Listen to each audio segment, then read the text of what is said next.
Hello, heathens. Thank you so much for joining me. We're doing a haul! Yes. In my continued pursuit of all things dark romance, I'm doing a dark romance haul for you today.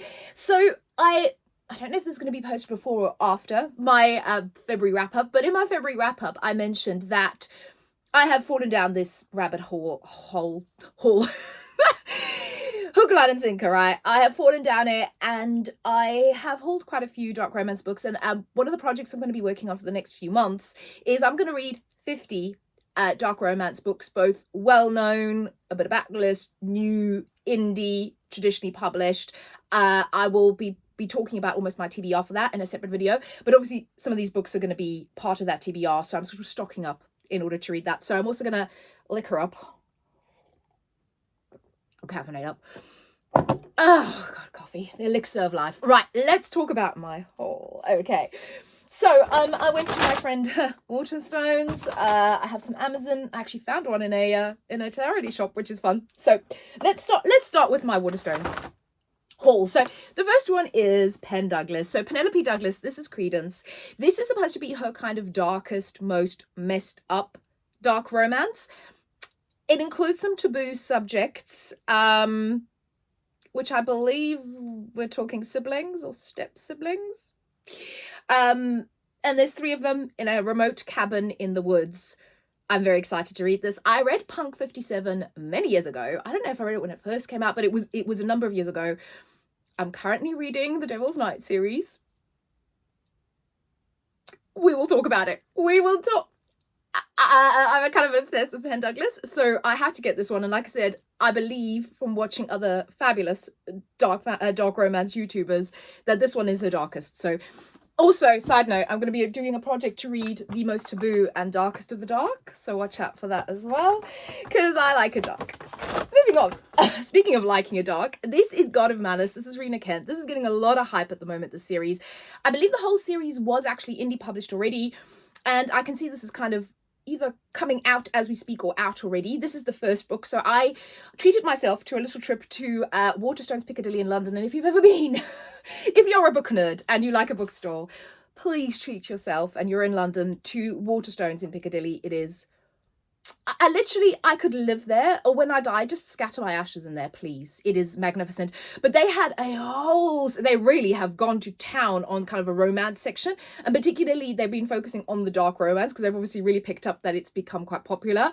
And they had all of these books. They had the Rena Kent, they had Pen Douglas books. They had, I had to literally stop myself. I don't even want to tell you how much I spent in there, but it was magnificent. But anyway, so this is God of Malice. This is the first in a series. I forget what this is called. But it's basically, I think it's actually a spin-off or second generation of one of Rena Kent's other series. But this one is set at sort of like an elite university. It's supposed to be very dark. This first book kicks off with our heroine. She's standing on the edge of a cliff, and I think she's contemplating jumping.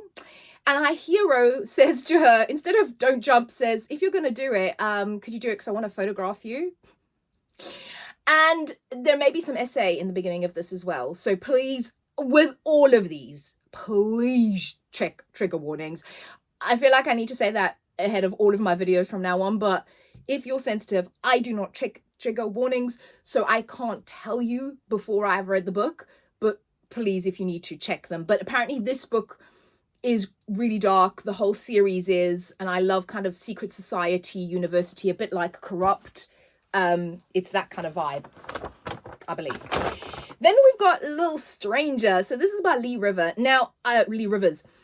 There are a lot of really interesting sounding Lee Rivers books. I went down onto her page on Amazon and there's so many cool books. So she's very much indie pub, but I actually found this in Waterstones in Piccadilly as well. This is A Web of Silence duet. So there is a second book, which I believe is out. And again, it's kind of a stalker-ish romance, stalker serial killer-ish romance. It gives me Haunting Adeline vibes. And if you've been around here in the last while, I will never stop shouting about how much I adore Haunting Adeline and how it has literally changed my life. H.D. Carlton, my queen. But this sounds like it's going to be in that same realm, and this is such a freaking cool cover. And like I said, if I like that one, there are so many of her books that sound really good and really dark, and I cannot wait to read them. So I'm hoping that one's going to be good. And then obviously reading the second book. This is, speaking of very good, Soul of a Witch. This is Harley Daru. This is the second book in the series. Again, I forget what the series is called, but Her Soul to Take is the first one. One of my all-time favorite books. One of my all-time favorite kind of paranormal dark romances. It is exquisite. Leon can come and take my soul anytime he wants. And this is the second book in the trilogy. I don't know if you have to read them in order, but I would kind of recommend, because you do meet these two characters in that one, and I won't say too much about this right now, but this kind of centers around this town, this university town that also has sort of a cult within it, who want to sacrifice these women to their god.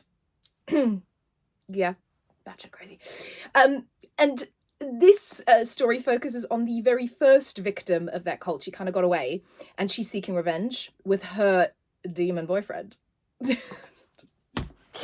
You know it's a thing. You know it's a thing I like, right? Like, let's not even pretend. And then the final two books are... Oh, okay. So I have been dying to read this book, and this is the series. This is the Darkverse series, and this is Predator by Runex. Again, if you watched any of my videos at the end of last year, Gothicana by Runex is top shelf, top tier, second tier, favorite book of all time. You know, it is right up there. And I just could not get enough of Gothicana, and I want to read all of Runex's other books. And the Darkverse is kind of like mafia romance, like mob, mafia, organized crime kind of romance. And it sounds incredible. It says, what happens when an unstoppable force meets an immovable object in the field of death? And apparently, while again it's dark, the romance in here is really beautiful. So I am really looking forward to this. This is one of the best freaking covers. I mean, look at it again. I think this is English published, but it was actually in my Waterstones in Piccadilly, which I was really, really excited about, because I've never actually seen it out in the wild before. And then the last one I purchased there was this gorgeous book. Is The Sea of Ruin by Pam Godwin. Pam Godwin is one of the OGs in the kind of dark romance sphere, and probably doesn't get as much love as she deserves.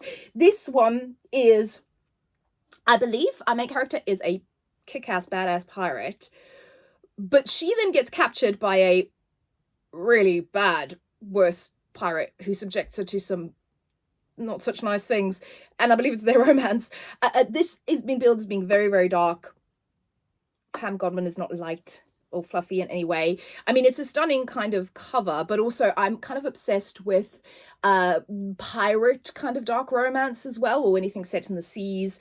I read Fable, which isn't dark romance, that's more of like a fairy tale-esque romance, but that kind of kicked off my love of wanting to go back to the oceans and wanting to go back to the sort of Pirates of the Caribbean vibe. But this is apparently incredible, and I cannot wait to start reading that. And again, I'm going to be doing like a whole video with books in that theme, and I might be doing a vlog, because Kerry Lake has Master of Sea and Salt, something along those lines. I know Karina Halley has a duology again about pirates. That's apparently very dark romance, and those two, I'm like, Karina Halley is like one of my other queens, so I'll be getting those two books, so I'll be doing like a whole video with those in it. Then I also may have placed a Waterstones order, so this came the other day. I was very excited. So this is The Fabric of Our Souls by K.M. Moronova, and he craves life, she craves death. So I believe this starts off with a girl who actually is wanting to die. So I believe she ends her life. She attempts to end her life, but she actually wakes up in the hospital. And then she's in this rehabilitation center, and she meets this guy who has this like lust for life. And I think he kind of can't understand why she wants to end her life, and it's their sort of romance. And they're kind of teaching each other about the way they think. It sounds really dark. It sounds really psychological. It's definitely the kind of thing that I love to read. And I saw this and I just was like, I'm going to have to give it a go. I haven't heard anybody talking about this. This is one of the ones I've heard nothing about. But it basically says, can two people like us cure each other? I crave death, he craves life.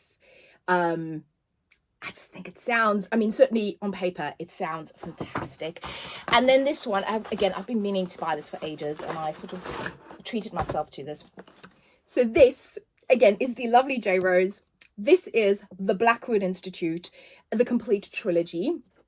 So this is Welcome to the Blackwood Institute, home to the dangerous and the disturbed, murder, unhinged, remorseless, insane. And this is where they send kind of the crazy people to try and rehabilitate them.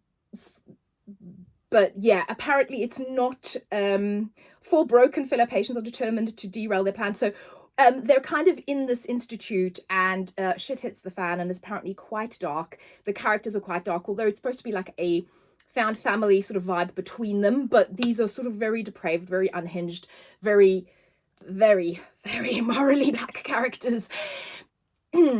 And apparently the spice is excellent. So I cannot wait to read this. Again, I'm going to be doing a video on sort of, because I love anything kind of dark academia. So dark. And like teacher, kind of student vibes. So there's another book coming that fits that vibe as well, but I was very excited about it. Then in a charity shop for the grand price of $1.50, I was very excited. This is The Dark One by Nikki St. Crow. This is actually the second book, and I believe the first one is The Never King, which is in my basket to purchase, which I will be purchasing because I do kind of want to read them in order, because I think you have to. But this is a dark retelling of like Peter Pan. And again, apparently it is really, really dark. It's really great. I spent most of my life feeling dead inside until I met Peter Pan and the Lost Boys. So spicy, dark, Neverland. I mean, the cover sort of cover makes you think Peter Pan ain't sweet little innocent in this. So I was really excited to actually find the second book, but I will need to buy the first one.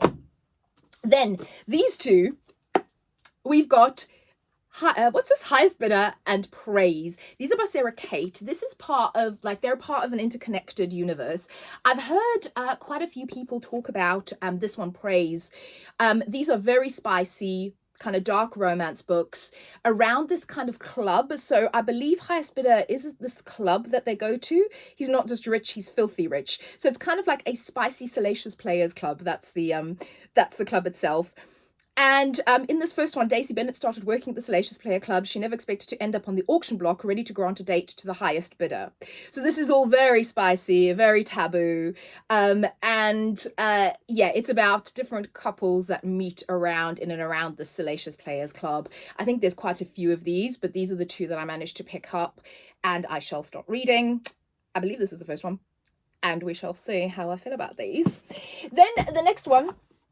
This is K.L. Taylor Lane, and this is Purgatory, and this is Swallows and Psychos. This, I believe, is like paranormal, or some say I'm a psychopath and others a sociopath, deranged, demonic, unhinged, and I am unashamedly one of those things and so much more. I am the lone daughter of the Swallow family. Oh, no, crime syndicate. Why did I think this was paranormal? This is not. Oh, this is Muffy. I love this.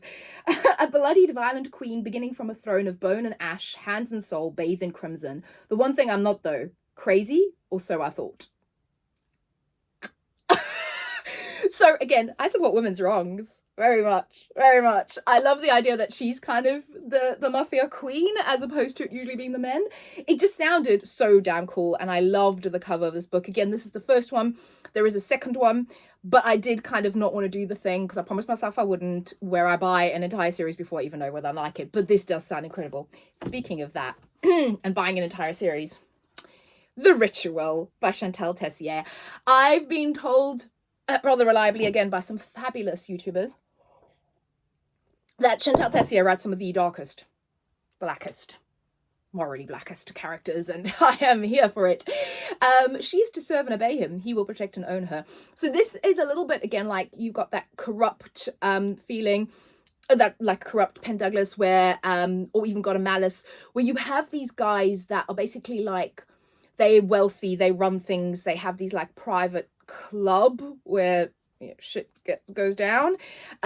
These are very dark, these are very spicy. I believe there's about 1 million trigger warnings in these. This is the first book in the series.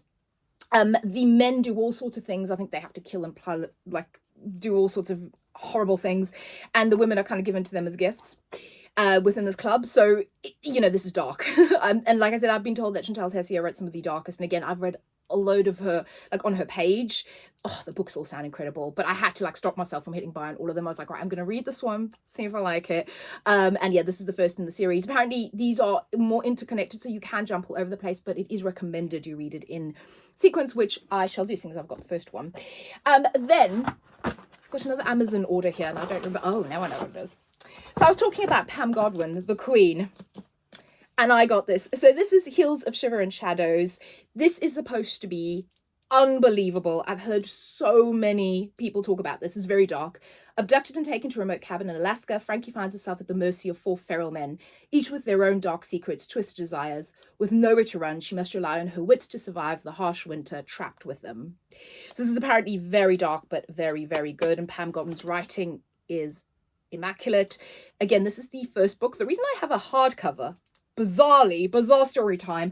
I was on Amazon. I was like, right, I need to order this. And the hardcover, for some bizarre reason, was like 50% off, whereas the soft cover was like a ridiculous amount of money.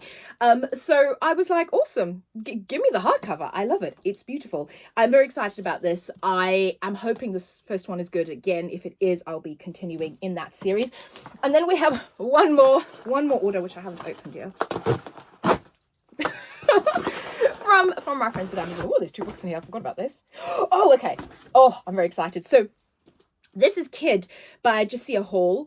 Again, I've heard some fabulous things about her writing. I've heard that she is very, very dark. And the reason this is going to sound odd.